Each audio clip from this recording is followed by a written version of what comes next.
All right. Hello, everyone. My name is Ren Sharkey. I go by Shark. My pronouns are they and them. I'm Lisa. Reconnection successful. Okay. All right. Well, technical difficulty sorted out. Maybe. And also let them know this is Yeah. Yeah, a this We'll is see, our yeah. first one, so truly gonna be a learning experience. Yeah, bear with us for a moment as we figure some stuff out and play with it a little. This is the benefit of being live. You get to see how the sausage is made. And have fun in all of the mess. Yeah. All the pink slime. Pink slime, yeah. I forgot about pink slime. What a time to be alive. Mm. The mid 2000s. Yeah. So the first thing we wanted to check in about for a moment was the Frijoles fire that is happening right now. It is a fire here in northern New Mexico. If you're watching this, you probably know. It's the reason we're all blanketed in smoke all the time at the moment. And kind of the first thing I wanted to chat about with that was this is obviously like horrible and horrific environmentally. But I think that's a angle on this that is really heavily reported. One of the things I sort of wanted us to talk about for a minute was entirely around climate refugees. Go for it. So we started talking about liberal Zionism, and I think you can't talk about climate change without mentioning that the U.S. military in their wars against countries all over the map through history is a major driver of climate change. The Gaza genocide has noticeably changed the environment. The genocide in Gaza is affecting literally everyone on the planet. It's a big part of this. But when you talk about climate refugees, that also talks about how we are being sorted. That's being built everywhere. Harsha Walia, who's an author, has a book called Border and Rule that's about how the whole world is being divided up by many layers of borders enforced in lots of different ways. The U.S. border wall extends through all of Mexico, and it takes tons of people and energy to keep that kind of sortition of people moving. As well as like sorting of borders even within like people who are more vulnerable to wildfires and people who are less vulnerable to wildfires. Like there's all of these different kind of borders even within our own cities and states and counties of those who are affected by it more and who are more likely to have to be evacuated and also have like less likely of having homeowners insurance and all of this sort of stuff because of the effects of the fires. Yeah, I, as like a overeducated middle class person, have spent the last week and a half in my house with my air purifier running. Yeah, which is not available to a lot of people. And so it's like even more clear that when all of these pressing disasters are occurring, that they hit some of the more vulnerable populations harder. And therefore, we need to be building more resources and more protection and more care for those groups of people. Yeah, it makes me think about what happened in Europe, where a lot of people don't have air conditioning. And like in the news here, we're hearing about Europe a lot, and it's so hot, they're having a heat wave. We don't get that kind of coverage when it comes to India, where I've spent a lot of my life, where I think also the government there isn't talking about how many people are dying from heat waves. And so like Europe, doesn't have AC. A huge amount of the world doesn't have AC, and I don't think any of those people are disposable. Yeah.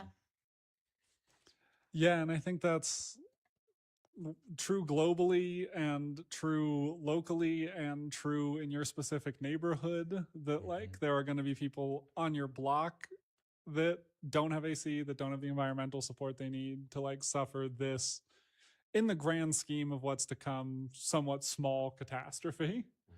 And that's going to escalate every single year. And those people are going to become less supported every single year until we actually do something about climate change. And I think that expecting governmental action on climate change hasn't gone great so far. So protecting those people in your neighborhood and on your block yourself, I think, is a really like daunting proposition, but also a really hopeful one. Like I think putting together water and care packages and that AC unit that's currently rotting in your garage or whatever it is, and trying to distribute resources to people around you is one of the most effective things we can do at the personal level in sort of a mutual aid context. Yeah. Yeah, I mean, it's this. There's so many angles on this, but one of the ones that that this reminds me a lot is another one of the things that the genocide in Gaza has brought forth is how much all of our universities are Economy, livelihood, space is so deeply centered on the military industrial complex, and like that's not a great thing when the climate starts breaking down. I don't know what a wildfire in Los Alamos would mean, but I think I probably From children without necessarily parents' consent. I love the phrase collecting the voices of children like it's a Grimm's fairy tale monster. Really thrown into question of, yeah, AI use in schools and what does it mean when it's trying to use it as an educational assistance, but also like the concerns on how data is being used and protected, and also like what parents get to consent to and what they don't get to consent to. Yeah. Did you work on this story, Jerome? Do you have other things to add to that? Yeah, that I know a lot of the parents just weren't aware of it, and so it wasn't until the story came about that it started just throwing up flags for software that had been in the school for some time already, but many of the parents just didn't know about. So that's part of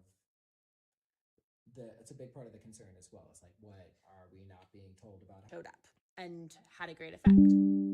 So Responsible about how they use their data of tech companies. Additionally, once these companies become acquired, who knows how the terms of service are going to change? You know what I mean? You're them acquired, who knows how the terms of service are going to change? You know what I mean? Think of that famous Darth Vader line. I've altered the terms of service. Pray that I do not alter them further. I've altered the terms of service. Pray that I do not alter them further. that can These like intense tech-based solutions to the long-term problem not possible, like educating a child or achieving mental well-being or any of these things. We're not going to like design a gadget that solves this problem. And anyone who says we are is selling something, for lack of a better. Yeah. I mean, yeah. Well, or they're literally mining you. Like this is a time when if something is free, we are the product, and we're generating content for them to use. I mean, like we're going back to the just come and drop the product off without, and it'll take the money out of your bank account right away. Just automatically be like, of course you're gonna enjoy this. Yeah. Why would you need to choose?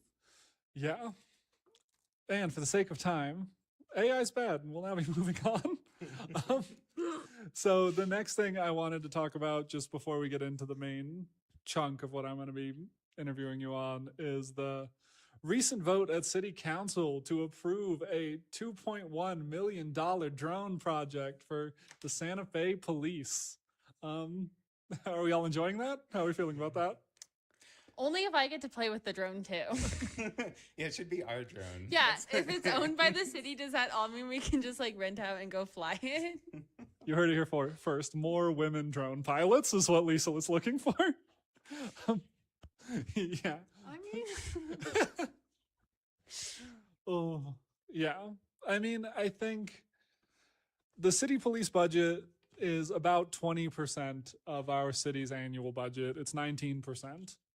It's $36 million-ish dollars. Whereas things like transit, elder support, these are in like the 1-2%. Youth and family services, 1-2% yeah, of our city affordable budget. housing is 3%.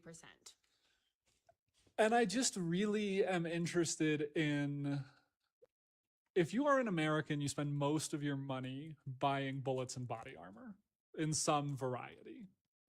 When you pay taxes, most of that money goes to bullets. Yeah, I think not directly. I don't think a lot of us are like. Okay, I'll explain that further. If you are certain kinds of Americans, you directly spend your paycheck on bullets and body armor. But if you're other kinds of Americans, You you indirectly. pay taxes. Yeah. Yes, and that money goes to bullets and body armor for police, That's for the my military. Patriot missile that I You know, You let me have the Patriot missile. Yeah. Can I just add that to my Amazon cart? Yeah.